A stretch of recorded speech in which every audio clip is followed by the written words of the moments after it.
ଅଦିନିଆ ବର୍ଷା ବି ଛଡ଼େଇନି ଲୋକମାନଙ୍କ ମନରୁ ଭୋଜି ଖାଇବାର ଆଶା ପତର ଧରି ଛିଡ଼ା ହୋଇଯାଇଛନ୍ତି। ଆଉ ଆଜି କ'ଣ ପାଇଁ ଭୋଜି ଆୟୋଜନ କରାଯାଇଥିଲା ତାହା ଆମେ ଆଗକୁ ଜାଣିବା। ମୁଁ ସୁଦୀପ ଆପଣଙ୍କୁ ସ୍ୱାଗତ କରୁଛି ମୋର ଆଉ ଗୋଟିଏ ନୂତନ ଭିଡ଼ିଓକୁ। ଆପଣଙ୍କୁ ଅନେକ ଅନେକ ଅଭିନନ୍ଦନ ଓ ଶୁଭେଚ୍ଛା।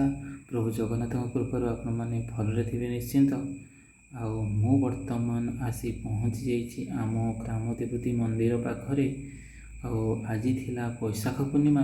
ଆଉ ସେଇ ବୈଶାଖ ପୂର୍ଣ୍ଣିମା ଅବସରରେ ମାଆଙ୍କ ପାଖରେ ଯଜ୍ଞର ଆୟୋଜନ କରାଯାଇଥାଏ। ପ୍ରତିବର୍ଷ ବୈଶାଖ ପୂର୍ଣ୍ଣିମାରେ ଥରୁଟିଏ ଯଜ୍ଞ ହୁଏ ମାଆଙ୍କ ପାଖରେ। ଆଉ ରାତିରେ ଭୋଜିର ଆୟୋଜନ କରାଯାଏ। ବର୍ତ୍ତମାନ ଚାଲନ୍ତୁ ଧୀରେ ଧୀରେ ଯଜ୍ଞ ମଣ୍ଡପ ଆଡ଼କୁ ଯିବା।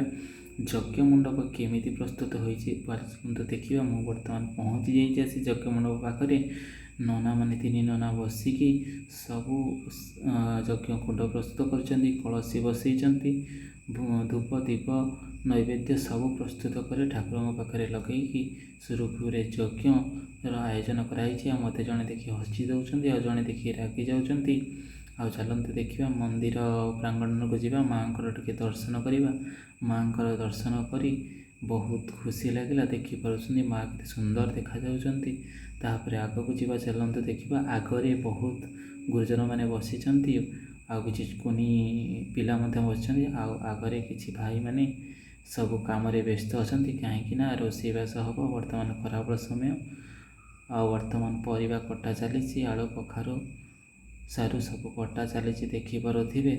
ଆଉ ଆଗକୁ ଚାଲନ୍ତୁ ଦେଖିବା। ବର୍ତ୍ତମାନ ନନା ଚୁଲି ଲଗେଇ ପ୍ରସ୍ତୁତ କରିଦେଉଛନ୍ତି, କାହିଁକି ନା ଏବେ 2ଟାରୁ 2:30 ସମୟ। ଏବେଠାରୁ ରୋଷେଇ ଆରମ୍ଭ ହେଲେ ରାତିରେ ଲୋକ ଖାଇବେ। ଗଲିଆ ଭାଇ ଦେଖାହେଲେ, ରାକେଶ ଭାଇ, ସିଏ ଆମକୁ ଦେଖିକି କହୁଛନ୍ତି ପନିର ବର୍ତ୍ତମାନ ଆସିନି, ସେ ଯିବେ ପନିର ଆଣିବାକୁ। ଆଉ କିଛି ଦାଦାମାନେ ଆଉ ଭାଇମାନେ ଅଛନ୍ତି ଏଠି, ସେମାନେ ମଧ୍ୟ ଦେଖି ହସି ଦେଉଛନ୍ତି। ଗୁଡ଼ ବର୍ତ୍ତମାନ ଆସିଲା। ଆଉ ଏବେ ଚାଲନ୍ତୁ ମନ୍ଦିର ପ୍ରାଙ୍ଗଣରେ ଥିବା ପୋଖରୀ କୂଳକୁ ଟିକେ ଯିବା, ଟିକେ ବୁଲି ଆସିବା। ଏହି ପୋଖରୀରୁ ପ୍ରତିବର୍ଷ ମାଛ ଧରାଯାଏ, ମାଛ ଛଡ଼ାଯାଏ ମଧ୍ୟ।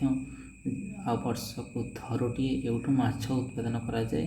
ଯେତେ ମାଛ ବି ହୁଏ ଏ ମାଆଙ୍କ ପାଖରେ ଭୋଗ ଲାଗି ହୁଏ, କାହିଁକି ନା ମାଆଙ୍କ ପ୍ରାଙ୍ଗଣରେ ଯେହେତୁ ମନ୍ଦିରଟି ଅଛି, ମାଆଙ୍କ ପାଖରେ ମଧ୍ୟ ମାଛ ଭୋଗ ହୁଏ। ସେଥିଲାଗି ମନ୍ଦିର ପ୍ରାଙ୍ଗଣରେ ପୋଖରୀ ଅଛି, ଏଠି ମାଛ ଛଡ଼ାଏ। କେତେ ସୁନ୍ଦରମୟ ଶାନ୍ତମୟ ପରିବେଶ ହେଇଛି। ଏବେ ରାତି ହେଇଗଲାଣି, ମୁଁ ଆସି ପହଞ୍ଚିଛି। ବହୁତ କାମରେ ଯାଇଥିଲି ଅଧା ଭିଡ଼ିଓ କରିକି।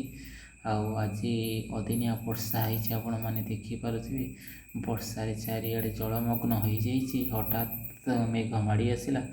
ମାଆଙ୍କ ମନ୍ଦିର ପ୍ରାଙ୍ଗଣରେ ଚାରିଆଡ଼େ ପାଣି ଭରିଯାଇଛି। ହେଲେ ଭାଇମାନଙ୍କ ଆୟୋଜନ କରିବାରେ ବିଫଳ ହୋଇନାହାନ୍ତି। ମାଆଙ୍କ କୃପାରୁ ସବୁ ରୋଷେଇ କାର୍ଯ୍ୟ ସମ୍ପାଦନ ହେଇଛି। ଭାତ ହେଇସାରିଛି, ପୁଣି ଏକରେ ଡାଲମା ହେଇସାରିଛି, ଖଟା ହେଇସାରିଛି। ତାପରେ ଆଗକୁ ଯିବା ଦେଖିବା।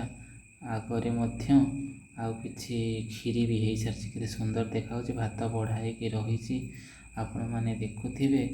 ଆଉ ଏଠି ବି ପୁଣି ଖଟା ଡାଲମା ଥୁଆ ହେଇଛି। ଆଉ ବହୁତ ପାଣି ହେଇଯାଇଛି, ଜମି ଯାଇଛି। ଆଉ ବର୍ଷା ବି ଟିକେ ଟିକେ ଏବେ ବି ହେଉଛି। ଆଗକୁ ଯିବା ଦେଖିବା କ'ଣ ହେଉଛି। ଭାଇମାନେ ସବୁ ଜିନିଷ ସାଇଜ୍ କରି ରଖୁଛନ୍ତି। ଭୋଜିର ଆୟୋଜନ ଯେହେତୁ ହେବ, ସେଥିଲାଗି ସାଇଜ୍ କରି ସବୁ ରଖି ଦେଉଛନ୍ତି। ରାକେଶ ଭାଇ ବହୁତ ଆୟୋଜନ ସହାୟତା କରୁଛନ୍ତି, ତାଙ୍କ ସହିତ ଅନ୍ୟମାନେ ବି ଅଛନ୍ତି। ବର୍ତ୍ତମାନ ଡାଲମାଟା ଆଉ ପନିରଟା ଗୋଳା ହେଉଛି, ଦେଖିପାରୁଥିବେ। ପନିର ମଟର ତରକାରୀ ହେଇଛି, ବୁଟ ତରକାରୀ। ଆଉ ଆଗକୁ ଯିବା, ଚାଲନ୍ତୁ। ଏପଟେ ଯଜ୍ଞର ପୂର୍ଣ୍ଣାହୁତି ସରିଗଲାଣି, ଆଉ କେହି ନାହାନ୍ତି ଏଠି, ପ୍ରାୟ ସରି ଆସିଲାଣି। ପୂର୍ଣ୍ଣାହୁତି ସବୁ ସରିଯାଇଛି। ଆପଣମାନେ ଦେଖନ୍ତୁ ସୁନ୍ଦର ଭାବରେ ପୂର୍ଣ୍ଣାହୁତି କାର୍ଯ୍ୟ ଶେଷ ହୋଇଛି। ଆଉ ଏକରେ କିଛି ଲୋକ ଅଛନ୍ତି, ଅନ୍ଧାର ହେଇଛି ଯେହେତୁ କେହି ଏତେଟା ଦେଖାଯାଉନାହାନ୍ତି। ତଥାପି ବର୍ଷା ବି ହେଉଛି, ବର୍ଷା ଲାଗି ରହିଛି। ଏକରେ କିଛି ଲୋକ ବସିଛନ୍ତି। ଆଉ ସରିଯାଇଛି। ଏବେ ବର୍ତ୍ତମାନ ଭୋଜିର ଆୟୋଜନ କରାଯିବ। ବର୍ତ୍ତମାନ ଭୋଜିର ଆୟୋଜନ କରାଯାଇଛି। ଗାଁର ଲୋକମାନେ କେତେ ସୁନ୍ଦର ଭାବରେ ଭୋଜି ଖାଉଛନ୍ତି ଦେଖନ୍ତୁ ଆପଣମାନେ। ସବୁ ଭାଇମାନେ, କୁନି ଭାଇମାନେ ଭୋଜି ଖାଉଛନ୍ତି। ଆଉ ଗୁଡ଼ ମଧ୍ୟ ଖାଉଛି, ଆଉ ସମସ୍ତେ ଖାଉଛନ୍ତି।